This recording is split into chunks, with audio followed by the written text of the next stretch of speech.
Big TV digital ఎక్స్లుగా చూస్తున్నాం. ఇటు America Israel Iran పై ఏదైతే దాడి చేస్తుందో ఆ యుద్ధానికి సంబంధించి కూడా ట్రంప్ అయితే బిగ్ షాక్ తగిలిందని చెప్పుకోవాలి. ఇటు ట్రంప్ ఏదైతే ఇరాన్ కి సంబంధించి నిర్ణయం తీసుకున్నారో దాన్నంతా కూడా ఇటు అమెరికన్స్ తప్పు పడుతూ ఉన్నారు. దానికి సంబంధించిన బిగ్ బ్రేకింగ్ మనం చూస్తున్నాం. ఇటు ఇరాన్ తో యుద్ధాన్ని అక్కడున్న ప్రజలంతా వ్యతిరేకిస్తూ ఉన్నారు. అయితే ఇరాన్ పై సైనిక చర్య ప్రారంభించాలి అంటూ కూడా ట్రంప్ అయితే ఒక నిర్ణయం తీసుకున్నారు. ఇప్పుడు ఈ ట్రంప్ తీసుకున్న ఈ నిర్ణయంపై అయితే అమెరికన్స్ అంతా కూడా ఆపోజిట్ గా రియాక్ట్ అవుతూ వస్తున్నారు. హై లెవెల్ మీటింగ్ నిర్వహించారు ట్రంప్ దీనికి సంబంధించి. అయితే మీటింగ్ లో ట్రంప్ నిర్ణయాన్ని కూడా వాళ్ళంతా వ్యతిరేకిస్తూ ఉన్నారు. అయితే ఈ నేపథ్యంలోనే అమెరికా మెరైన్ అనుభవజ్ఞుడు బ్రియాన్ మెక్గిన్నిస్ ఇజ్రాయెల్ కోసం ఎవరు పోరాడాలని కోరుకోరని, తమ ప్రాణాలను అర్పించేందుకు సిద్ధంగా లేము అంటూ కూడా ఆయన వ్యాఖ్యానించడం ఇప్పుడు తీవ్ర చర్చనీయాంశం అవుతుంది. అయితే మీటింగ్ హాల్లో అరుపులు నినాదాలు చేస్తూ ఇది తన మాట కాదని అమెరికా ప్రజల తరపున నేను చెబుతున్నాను అంటూ కూడా మెక్గిన్నిస్ అయితే వ్యాఖ్యానించారు. దీంతో మెక్గిన్నిస్ ను వెంటనే మీటింగ్ హాల్ నుంచి బయటకు తీసుకెళ్తున్నారు పోలీసులు. దానికి సంబంధించిన విజువల్స్ కూడా మనం చూడొచ్చు. ఇటు ఒక మీటింగ్ హాల్లో ట్రంప్ అయితే ఇటు ఇరాన్ కి సంబంధించి ఒక నిర్ణయం తీసుకున్నారు. హై లెవెల్ మీటింగ్ అయితే ఏర్పాటు చేశారు ట్రంప్. అయితే అదే క్రమంలోని అక్కడే ఉన్న ఒక వ్యక్తి మెక్గిన్నిస్ దీనికి సంబంధించి వెంటనే రియాక్ట్ అయ్యాడు. ఇది మీరు ఏదైతే ట్రంప్ నిర్ణయం తీసుకున్నారో ఇది కరెక్ట్ కాదు, ఇరాన్ పై యుద్ధం చేయాలి అని ఎవరు అనుకోరు, ఈ నిర్ణయాన్ని వెనక్కి తీసుకోవాలి అంటూ కూడా ఆయన ఒక్కసారిగా అదే మీటింగ్ హాల్లోని అరుపులు కేకలు వేయడంతోని అక్కడున్న పోలీస్ క్రాప్స్ అంతా కూడా అక్కడికి చేరుకొని బయటకు తరలించే పరిస్థితి కనిపిస్తోంది. సో ఇది నా ఒక్క మాట కాదు, మొత్తం అమెరికన్ ప్రజల తరపున నేను మాట్లాడుతున్నాను అంటూ కూడా ఇటు ఆయన చెప్పుకొస్తూ ఉన్నారు. సో మొత్తానికి చూసుకోవచ్చు, ఇటు ట్రంప్ ఏదైతే నిర్ణయం తీసుకున్నారో దానికి సంబంధించి కూడా అమెరికన్స్ అయితే ఎదురు దాడి దిగుతున్నారు. అటు ఆపోజిట్ గా రియాక్ట్ అవుతూ వస్తున్నారు. అమెరికన్ మెరైన్ అనుభవజ్ఞుడు బ్రియాన్ మెక్గిన్నిస్ ఇజ్రాయెల్ కోసం ఎవరు పోరాడాలని కోరుకోరు అంటూ కూడా ఆయన వ్యాఖ్యానించడం మనం చూస్తున్నాం.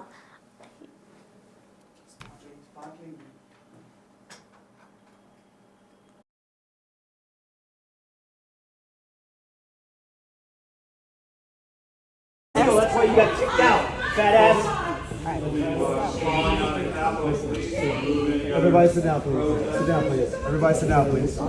Everybody sit down, please. I'm getting out of here. That's fine. Everybody sit down, please. Is your hand okay? Out! No one wants to fight for Israel!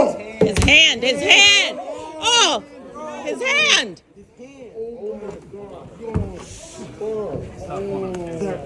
Sir. Let go of your hand. Let go of the door. Let go of the door. The senator broke his hand. A sitting U.S. senator just broke the hand of a Marine. Imminent threats from the Iranian regime, a vicious group of U.S. very senator hard, just broke the hand of a terrible Marine. people. Its menacing activities directly endanger the United States, our troops, our bases A U.S. overseas, senator and just our broke allies the hand throughout of the a world. Marine. You're a coward. For 47 years, the Iranian regime has chanted death to America and waged an unending campaign of bloodshed and mass murder, targeting the United States, our troops, and the innocent people in many, many countries. Among the regime's very first acts was to back a violent takeover of the U.S. Embassy in Tehran, holding dozens of American hostages for 444 days. In 1983, Iran's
ఇక Iran పై ఏదైతే America Israel దాడి చేస్తూ ఉందో అటు ఆ యుద్ధానికి సంబంధించి Trump కి బిగ్ షాక్ తగిలింది. ఇటు ట్రంప్ నిర్ణయాన్ని అమెరికన్స్ అంతా కూడా తీవ్రంగా తప్పుపడుతున్నారు. ఇటు ఈ నేపథ్యంలోనే ఇటు ఇజ్రాయెల్ కోసం ఎవరు పోరాడాలని కోరుకోరు అంటూ కూడా ఒక వ్యక్తి అక్కడ అరుపులు అరుస్తున్న వీడియోలను అయితే మనం చూస్తున్నాం. అయితే దీనికి సంబంధించి ట్రంప్ హై లెవెల్ మీటింగ్ నిర్వహించారు. అయితే ఈ మీటింగ్ లోనే ఒక వ్యక్తి ఆయన తీసుకున్న నిర్ణయాన్ని అయితే వ్యతిరేకిస్తున్నారు. ఇటు నేను చెప్తున్న మాట కాదు, యావత్ అమెరికా ప్రజలంతా కూడా దీన్ని వ్యతిరేకిస్తున్నారు అంటూ కూడా ఆయన చెప్తున్న దృశ్యాలను మనం చూడొచ్చు. దీనికి సంబంధించిన మోర్ డీటెయిల్స్ ని మా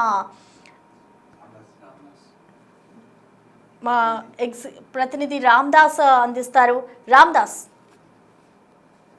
అమెరికా ఇజ్రాయెల్ యుద్ధం ఏదైతే జరుగుతుందో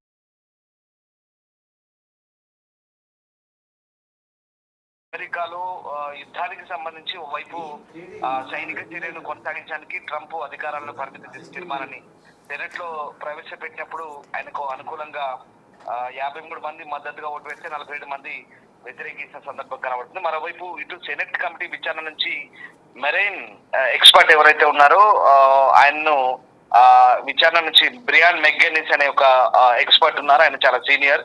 ఆయన కాంగ్రెస్ విచారణ నుంచి ఆయనను అక్కడి నుంచి బయటికి గెంటి వేశారు.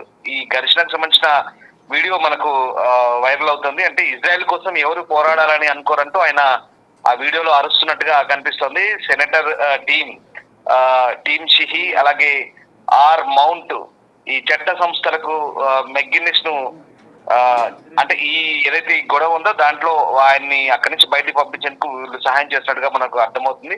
అంటే ఆయన ప్రధానంగా డిమాండ్ ఏంటంటే అనవసరంగా అమెరికన్లు ఎందుకు ప్రాణాలు కోల్పోవాలి, ఇజ్రాయెల్ కు మనం ఎందుకు అంతలా మన శక్తులను దారదత్తం చేయాలి, ఇజ్రాయెల్ ను సహాయం చేస్తున్న క్రమంలో మన వాళ్ళు ఎందుకు ప్రాణాలు కోల్పోవాల్సిన అవసరం ఏముంది, మన కుటుంబాలు ఎందుకు బలవ్వాలంటూ ఆయన అరుపులు కేకలతో మీటింగ్ లో అరుస్తున్నట్టుగా మనకు అర్థమవుతుంది. ఇక్కడ కొన్ని ఇంటర్నేషనల్ న్యూస్ ఛానల్స్ కూడా దీన్ని పోస్ట్ చేసిన పరిస్థితి ఉంటుంది. 3 క్యాపిటల్ పోలీసులు అధికారులు మెగ్గినిస్ ను అక్కడి నుంచి బయటికి పంపించేందుకు చేస్తున్న ప్రయత్నాలు అవి. అయినా తనను తాను మెరైన్ ఎక్స్పర్ట్ అలాగే గ్రీన్ పార్టీ సంబంధించిన ఒక పొలిటికల్ లీడర్ గా ఆయన అభివర్ణించుకున్నాడు. ఇక మొత్తం మీద అంటే అధికారులు ఇక్కడ విచారణ నుంచి అతన్ని బయటకు లాగడానికి ప్రయత్నిస్తుండగా తలుపు చుట్టూ చేయి పట్టుకొని మెగ్గినిస్ ఇజ్రాయెల్ కోసం ఎవరు పోరాడాలని అనుకోరంటూ అరుస్తున్న దృశ్యాలు మనకు కనబడతా ఉన్నాయి. ఓవైపు ఘర్షణ తగ్గుముఖం పట్టడంతో ఒక అధికారి అప్పుడు ఆ సందర్భంలో ఆ తలుపు తీయడానికి సహాయం చేయడానికి ప్రయత్నిస్తాడు. తన చేయి తలుపులో ఇరుక్కుపోయి మెగ్గినిస్ ఆ అరుపులు కేకలు వేసిన దృశ్యాలు మనకు కనబడతా ఉన్నాయి. సబ్ కమిటీ సభ్యుడైన షిహి చివరికి మెగ్గినిస్ అధికారుల నుంచి దూరంగా అక్కడి నుంచి వెళ్లిపోయి తన సీటు వైపు వెళ్లి కూర్చున్నాడు. అంటే ఇక్కడ మొత్తం మీద ఈ వ్యవహారాన్ని అంతా చూస్తే కనుక ఇక్కడ ఈ అంటే ఇజ్రాయెల్ కోసం అమెరికా ఎందుకు ఇంతలా పాకులాడాలనేది ఆయన వాదన. అంటే ఇక్కడ వాస్తవానికి యుద్ధం కాన్సెప్ట్ ఏంటంటే కేవలం ఇజ్రాయెల్ కోసమే కాదు, అమెరికాలను పశ్చిమ దేశ పౌరులను ఇజ్రాయెల్ పౌరులను గత 37 ఏళ్ల ఖొమైనీ పాలనలో అమెరికాలో రక్త శాసనం రాస్తున్నారు. దాదాపుగా 30,000 మందికి పైగా పాశ్చాత్య పౌరుల్ని ఖొమైనీ అంతమొందించారు. ఆయన రక్తం చూస్తున్నారు పాశ్చాత్య పౌరుల్ని అమెరికన్స్ది. సో అమెరికాకు థ్రెట్ గా మారాడు కాబట్టి ఇప్పుడు ఆయన్ని మనం టార్గెట్ చేశామంటూ ఏదైతే ఈ మీటింగ్ ఉందో ఆ మీటింగ్ లో చెప్పే ప్రయత్నం చేశారు. ముఖ్యంగా ఈ కాంగ్రెస్ ఆమోదం కావాలి యుద్ధం కోసం. సో కాంగ్రెస్ ఆమోదం కోసం జరుగుతున్నటువంటి ఈ చర్చ ఏదైతే ఉందో దాంట్లో ఈ మెరైన్ ఎక్స్పర్ట్ అయితే ఆయన చెప్తున్న పరిస్థితి అంటే యుద్ధాలు అక్కర్లేదు, దౌత్యపరంగా ఏదైనా చర్చలు జరగాలి, సాధించుకోవాలి, మనం యుద్ధానికి వెళ్లాల్సిన అవసరం లేదు, అందులో మరీ ముఖ్యంగా మనాల ప్రాణాలు పోవడానికి అక్కర్లేదంటూ ఆయన అరుస్తున్న దృశ్యాలు కనబడుతున్నాయి. కానీ ఇప్పుడున్నటువంటి పరిస్థితుల్లో ఈయన చేసినటువంటి వాదనకు అంతగా అక్కడ సపోర్ట్ లభించినట్టుగా మనకు అర్థం కావట్లేదు. ఎందుకంటే మెగ్గినిస్ నార్త్ కరోలాలోని యుఎస్ సెనెట్ రేస్ లో గ్రీన్ పార్టీ అభ్యర్థిగా పోటీ చేస్తున్నారు. గత వారంలో ఇరాన్ పై ఇజ్రాయెల్ దాడులు విమర్శిస్తూ ఆయన కొన్ని వీడియోలు కూడా పోస్ట్ చేశారు. ఇక ముఖ్యంగా అంటే జియోనిస్ట్ సూత్రాలను ట్రంప్ పాటిస్తున్నారు. ఇజ్రాయెల్ తమ సరిహద్దులను దాటి చుట్టూ ఉన్న మిగిలిన దేశాలకు విస్తరించే హక్కు ఉందని నమ్మే జియోనిస్ట్ దేశంగా మనం కూడా మారుతున్నామని ప్రపంచానికి తెలుసు. సో అమెరికా విమర్శల పాలవుతోంది. ఇరాన్ సుప్రీం నాయకుడు అలీ ఖమేని చంపి సైనిక ఆస్తులను లక్ష్యంగా చేసుకోవడం, పర్షియన్ గల్ఫ్ చుట్టూ అనేక దేశాలకు ఈ వివాదాలను మనం విస్తరించడం యుఎస్ కు ఎంత మాత్రం మంచిది కాదంటూ ఆయన అరుస్తున్న దృశ్యాలు అయితే మనకు కనబడుతున్నాయి. సో ఏదేమైనా ప్రస్తుతం ఉన్నటువంటి పరిస్థితుల్లో కొంతమంది అంటే భిన్నాభిప్రాయాలు వస్తున్నాయి. ఇప్పుడు ఇందాక మనం చెప్పుకున్నట్టుగా సెనెట్ లో డెమోక్రాటిక్ సభ్యుడు టిమ్ కైల్ తీసుకొచ్చినటువంటి తీర్మానానికి అంటే ట్రంప్ కు అధికారాలను పరిమితి చేయాలి. అడ్డగోలుగా ట్రంప్ నిర్ణయం తీసుకొని ఏకపక్షంగా నిర్ణయాలు తీసుకొని యుద్ధానికి వెళ్తే బాగుందంటూ కొంతమంది డెమోక్రాటిక్ సభ్యులు తీసినటువంటి తీర్మానం ఏదైతే ఉందో దానికి ఆమోదం దొరకలేదు. అంటే ఇక్కడ ట్రంప్ కు మద్దతుగా 53 మంది ఓటు వేశారు, 47 మంది మాత్రం వ్యతిరేకించారు. సో రకంగా ఆ తీర్మానం వీగిపోవడంతో అధ్యక్షుడి నిర్ణయానికి పూర్తి సపోర్ట్ వచ్చినట్టయింది. ఈ తీర్మానానికి రిపబ్లికన్ సభ్యుడు రాండ్ పాల్ కూడా అనుకూలంగా ఓటేశారు. సో డెమోక్రాటిక్ సభ్యుడు జాన్ పెటర్మ్యాన్ వ్యతిరేకంగా ఓటు వేసిన పరిస్థితి. అంటే ఏదేమైనా ప్రస్తుతం ఉన్నటువంటి పరిస్థితుల్లో పశ్చిమాసియాలో యుద్ధం ఎంత తీవ్రంగా ఉందో ఆ తీవ్రతకు ఇక్కడ ప్రధానంగా అమెరికా ఇజ్రాయెల్ కి రకమైనటువంటి తోడ్పాటు అందిస్తుందో మనకు ఈ అంశాలు చెప్తున్నాయి. అమెరికాలో కూడా సో భిన్నమైనటువంటి వాదనలు ఇక్కడ మనకు కనిపిస్తున్న పరిస్థితి కనబడతా ఉంది. ఏదేమైనా పశ్చిమాసియాలో ఇజ్రాయెల్ అమెరికా కలిపి చేస్తున్నటువంటి జాయింట్ అటాక్స్ ఏవైతే ఉన్నాయో ఇంకొక నెల పాటు జరిగే అవకాశం ఉన్నట్టుగా ట్రంప్ అయితే వెల్లడిస్తున్నారు. అంటే స్వదేశంలో కొంత వ్యతిరేకత ఉంది, కొంత ఆయనకు మద్దతు ఉంది. ఏ నిర్ణయం తీసుకున్నా అధ్యక్షుడి నిర్ణయమే ఫైనల్ కాబట్టి అక్కడోరు వ్యతిరేకించే అవకాశం ఉంది. కాబట్టి ఖచ్చితంగా అంటే ట్రంప్ తీసుకునే నిర్ణయాలను, విధానపరమైన నిర్ణయాలను, యుద్ధం అనే కాదు ఏ నిర్ణయమైనా కూడా చాలా మంది డెమోక్రాట్లు వ్యతిరేకిస్తున్నారు. మొన్న మనము ఐస్ ఏజెంట్లు ఎవరైతే ఉన్నారో, ఇమిగ్రేషన్ అండ్ కస్టమ్స్ వాళ్ళు ఎవరైతే ఉన్నారో వాళ్ళు నిర్దాక్షిణ్యంగా చాలా మందిని దేశం నుంచి బయటకు పంపినప్పుడు కూడా డెమోక్రాట్లు వ్యతిరేకించారు. అలాగే గ్రీన్ పార్టీ వాళ్ళు వ్యతిరేకించారు. అంటే ఆఫ్రో అమెరికన్స్ ఉన్నారు, అక్కడ కొంతమంది నల్ల జాతీయులు ఉన్నారు. ఇట్లా చాలా మంది కొన్ని రాష్ట్రాల్లో మనకు గొడవలు కూడా జరిగిన పరిస్థితి మనం చూసాం. సో అట్లా ట్రంప్ నిర్ణయాన్ని కొంతమంది స్వదేశంలోనే వ్యతిరేకిస్తుంటే కొంతమంది స్వాగతిస్తున్నారు. బట్ ఇక్కడ సెనెట్ మాత్రం ఆయన నిర్ణయాలను ఆమోదం వేస్తూ ఒక నిర్ణయం అయితే తీసుకుంది. అంటే ఇప్పుడు దీన్ని బట్టి ఖచ్చితంగా ట్రంప్ కు మంచి బలమే దొరికిందని చెప్పాలి. సో ఇక్కడ ఇప్పుడు అమెరికా పెంటగాన్ సంబంధించి రక్షణ కార్యాలయం ఏదైతే ఉందో రక్షణ శాఖ మంత్రి ఎగ్సేత్ కూడా రేపు అంటే ట్రంప్ ఈయన అలాగే అధికారుల బృందం అంతా కూడా సమావేశం కాబోతున్నారు. ఇంకా యుద్ధాన్ని పెంచాలి, అవసరమైతే ఇంకొక నెల పాటు దీన్ని కంటిన్యూ చేయాలి. ఇంకా ఈ వెపన్స్ ని ఇంకా తయారు చేసుకోవాలి, దాంతో పాటు మందుగుండు సామగ్రిని తయారు చేసుకోవాలి. దానికి కావాల్సిన అవసరాలేంటి, నిల్వలేంటి, ఇప్పుడున్న పరిస్థితులు ఏంటి, ఏ రకంగా ముందుకెళ్లాలనే దానిపైన కూడా ఒక కీలక మీటింగ్ జరగబోతుంది. ఆ మీటింగ్ లో ఇంకా వీటిని ఎట్లా ప్రొడక్షన్ చేయాలని కూడా ఆలోచిస్తున్నారు. సో ఏదేమైనా కొంత అరకొరగా వ్యతిరేకత అయితే వస్తుంది. కొంతమంది అమెరికాలో ఉన్నటువంటి అపోజిషన్ పార్టీలో ఉన్నటువంటి డెమోక్రాటిక్ కావచ్చు, గ్రీన్ పార్టీ కావచ్చు, ఇట్లాంటి వాళ్ళంతా కూడా అంటే వాళ్ళు గతంలో మిలిటరీలో పనిచేసిన కమాండర్లు అయినప్పుడు కూడా ట్రంప్ ను వ్యతిరేకిస్తున్న మంది కొంతమంది ఉన్నారు. సో అదంతా కూడా పెద్దగా ఎఫెక్ట్ ఏం చూపట్లేదు. ట్రంప్ తీర్మానాలన్నీ కూడా వీగిపోతున్నాయి. అంటే ట్రంప్ కు మద్దతుగానే చాలా మంది అక్కడ సపోర్ట్ చేస్తున్న పరిస్థితి కనబడుతుంది. ఏదేమైనా ఇప్పుడు ఉన్నటువంటి పరిస్థితుల్లో ఇప్పుడు అంటే ఇటు ఇజ్రాయెల్ అమెరికా కలిసి ఇటు ఇరాన్ పై అలాగే అటు లెబనాన్ పై విరుచుకుపడుతున్నాయి. అంటే ముఖ్యంగా ఇటు ఇరాన్ పాలకుల మీద అట్లాగే హెజ్బుల్లా మీద విరుచుకుపడుతున్నాయి. ముఖ్యంగా ఇప్పుడున్నటువంటి వాళ్ళ సెంట్రల్ కమాండ్ దెబ్బతీశాయి. ఇరాన్ సెంట్రల్ కమాండ్ ఏదైతే ఉందో వాళ్ళని దెబ్బతీసినప్పటికీ నేవీని కూడా దెబ్బతీసింది, ఎయిర్ బేస్ లను దెబ్బతీసింది. అయినప్పటికీ కూడా ఇరాన్ లో కొంతమంది ఎవరైతే మిగిలిన వాళ్ళు ఉన్నారో వాళ్ళంతా కూడా భయంకరమైనటువంటి మిసైల్స్, డ్రోన్లు ఉన్నాయో వాటన్నిటిని ప్రయోగిస్తున్నారు. అవి ఎంతలా ఉన్నాయంటే ఇంకొక నెల 2 నెలల పాటు వాటిని ప్రయోగించినా పూర్తి స్థాయిలో ఆ నిల్వలు అడగంటవు అంతగా తయారు చేసి పెట్టుకున్నారు. ఒక 2-3 దశాబ్దాల నుంచి అంటే 20-30 ఏళ్ల నుంచి వీళ్ళు అదే పనిలో ఉన్నారు. మిసైల్, డ్రోన్లను తయారు చేసి శత్రు దేశాల మీదకి యుద్ధాలు వస్తే కనుక ప్రయోగించేందుకు అంతలా ఆయుధ సంపత్తిని తయారు చేసుకొని ప్రస్తుతం ఇరాన్ సిద్ధంగా ఉంది. మనం కొన్ని దృశ్యాలు చూడొచ్చు. Iran state TV media release చేస్తున్న దృశ్యాల్లో కొన్ని డెన్లు కనిపిస్తాయి మనకు, భూగర్భంలో ఉన్నటువంటి దాచిన డెన్లు, భయంకరమైనటువంటి మిసైల్, డ్రోన్లు వరుసగా ఆ గుహలో అక్కడ డెన్ లో దాచిపెట్టిన అంతర్భాగంలో దాచిపెట్టినటువంటి ఆ వీడియోలు చూస్తుంటే ఒకసారి ఆశ్చర్యం కలగమన్నది. ఎందుకంటే భయంకరమైనటువంటి ఆయుధ సంపత్తి ఉంది ఇరాన్ దగ్గర కూడా. షాహీద్ డ్రోన్లు కావచ్చు, కామ్కేజ్ మిసైల్స్ కావచ్చు, లేదా షాహిద్ 136 ఫతా మిసైల్స్, ఇట్లా కొన్ని విధ్వంసకర క్షిపణులు, డ్రోన్లు, మిసైల్స్ ఇవన్నీ కూడా ఉన్నాయి. వీటన్నిటిని పకడ్బందీగా ఎదుర్కోవాలి, వీటన్నిటిని డిస్ట్రాయ్ చేయాలి, లేదా ఆ మొత్తం వ్యవస్థను కట్టడి చేయాలి, నిర్వీర్యం చేయాలంటే కనుక అమెరికా, ఇజ్రాయెల్ కి ఇంకా చాలా సపోర్ట్ అవసరం ఉంది. ఇప్పుడు బ్రిటన్ ఆల్రెడీ వాళ్ళకు అనుకూలంగా రంగంలోకి దిగుతుంది. సైప్రస్ కు ఎయిర్ డిఫెన్స్ సిస్టమ్ పంపింది, అవసరమైతే తాము కూడా స్ట్రైక్ చేసిన సిద్ధంగా ఉన్నామని చెప్తుంది. ఫ్రాన్స్ అవుట్ రైట్ గా చెప్తాను, మేము కూడా రెడీగా ఉన్నాం అటాక్ చేయడానికి, సహకారం అందించడానికి చెప్తుంది. సో ఇక్కడ ఇరాన్ గల్ఫ్ దేశాలపై అటాక్ చేయడం ద్వారా అమెరికా, ఇజ్రాయెల్ పై ఒత్తిడి పెంచే ప్రయత్నం చేస్తుంది. ముఖ్యంగా పశ్చిమ దేశాలపై, అంటే ఇక్కడ వాణిజ్యపరమైనటువంటి అంశాల్లో గల్ఫ్ దేశాలపై దాడి చేస్తే కనుక బిజినెస్ దెబ్బతింటుంది, ఎక్కడికక్కడ వాణిజ్యం ఆగిపోతుంది, తద్వారా ప్రపంచ దేశాల్లో ఒక రకమైనటువంటి అలజడి సృష్టించవచ్చు అంటూ ఇరాన్ స్ట్రాటజీ. కానీ అది ఎన్ని రోజులు పనిచేస్తుంది అనేది తెలియదు. మొత్తం మీద అమెరికా ఎంబసీలు, అమెరికా ఎయిర్ బేస్లు లేదా అమెరికన్ కార్యాలయాలు టార్గెట్ చేసుకుని ఇరాన్ చేస్తున్నటువంటి దాడులు కొన్ని చోట్ల గురి తప్పి మిగతా ప్రాంతాలపై పడుతున్నప్పుడు ఆ గల్ఫ్ దేశాలన్నీ కూడా కొంత భయాందోళనకు గురవుతున్నప్పటికీ కూడా వాళ్ళు కూడా జాయింట్ గా ఒక స్టేట్మెంట్ ఇచ్చారు. అంటే వాళ్ళు కూడా ఎక్కువ రోజులు ఓపిక పట్టే అవకాశం లేదు. ఒకవేళ ఈ దాడులు శృతిమిస్తే వాళ్ళు కూడా తిరిగి ఇరాన్ పైకి దాడి చేసే అవకాశం ఉంది. అప్పుడు దాడి చేస్తే కనుక ఇరాన్ ఖచ్చితంగా బలహీనపడే అవకాశం ఉంది. ఇప్పటికీ ఇరాన్ పోరాట యోధులు అని చెప్పుకుంటున్నటువంటి IRGC గార్డ్స్ ఎవరైతే ఉన్నారో వాళ్ళంతా కూడా చతికిలబడ్డారు. కొన్ని చోట్ల భయంగా బిక్కుమంటూ గడుపుతున్నారు. అంతెందుకు ఖమేనీ అంత్యక్రియలు చేయడానికి కూడా వాళ్ళు భయపడుతున్నారు. ఎందుకంటే అంత్యక్రియల్లో మళ్ళీ ఇరాన్ నాయకులు, లీడర్లు లేదా ఖమేనీ సంబంధించిన ఎవరైనా దగ్గర మనుషులు వస్తే కనుక ఎక్కడ మళ్ళీ తమను టార్గెట్ చేసి చంపుతారేమోనన్న భయంతో వాళ్ళంతా కూడా ఇంకా అజ్ఞాతంలోనే గడుపుతున్నారు. సో మషాద్ నగరం ఏదైతే ఉందో అక్కడ ఖమేనీ తండ్రి ఇమాం ఖోమినీ ఉన్నటువంటి మసీదులోనే ఈయన అంత్యక్రియలు జరిపేందుకైతే ఇంకా సమయం అయితే పూర్తిస్థాయి నిర్ధారణ కాలేదు. దీన్ని బట్టి అర్థం చేసుకోవచ్చు భయంగా గడుపుతూనే పూర్తిగా ఇంకా తాడోపేడ తెలుసుకునేందుకు ఇరాన్ కూడా సిద్ధమవుతుంది.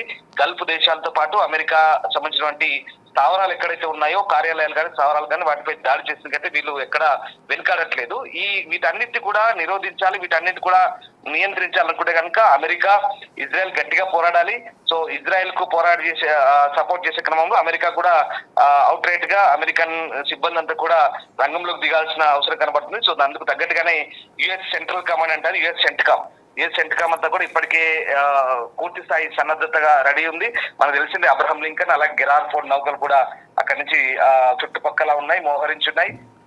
వాటి వైపు నుంచి కూడా ఈ ఏవైతే మిసైల్స్ కానీ తర్వాత డ్రోన్లు కానీ యుద్ధ నౌకలు కానీ అక్కడి నుంచి పోయి దాడులు చేస్తున్న పరిస్థితి. సో చిన్న గొప్ప కొంత వ్యతిరేకత వచ్చినా కూడా అమెరికన్ ప్రెసిడెంట్ మాత్రం ముందుకే వెళ్తున్నారని చెప్పొచ్చు డెఫినెట్ గా. Right, thank you Ramdas.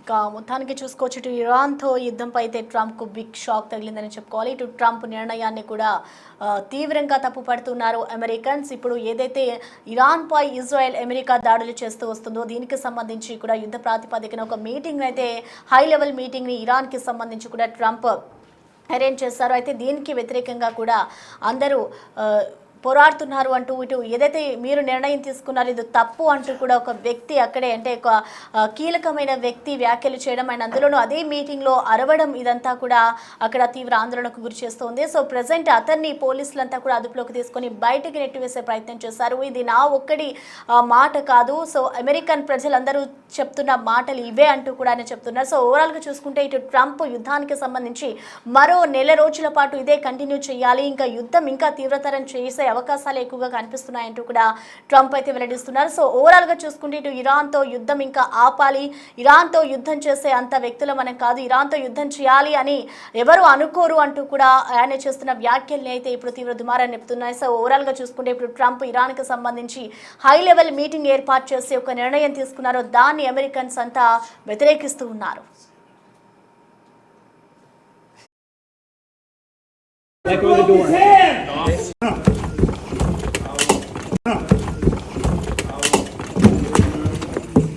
Out. No one wants to fight for Israel. His hand. Oh, his hand.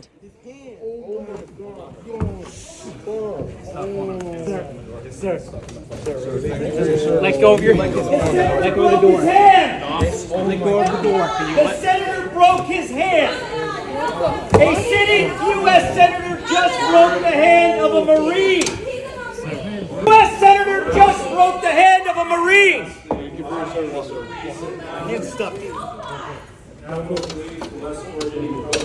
A U.S. senator just broke the hand of a Marine. You're a coward. You got kicked out, fat ass. Everybody sit down, please. Sit down, please. Everybody sit down, please. Okay. No, it's not. This is disgusting.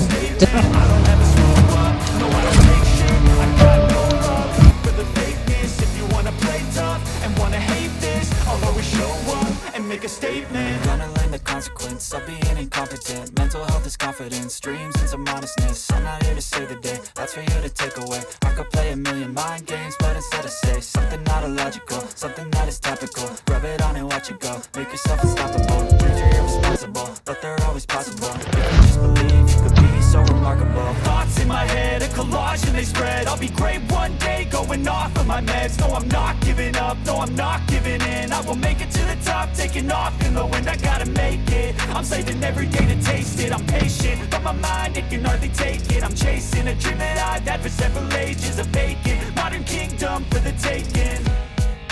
Now that I've been put through hell, I never got anyone's help. I do it all myself.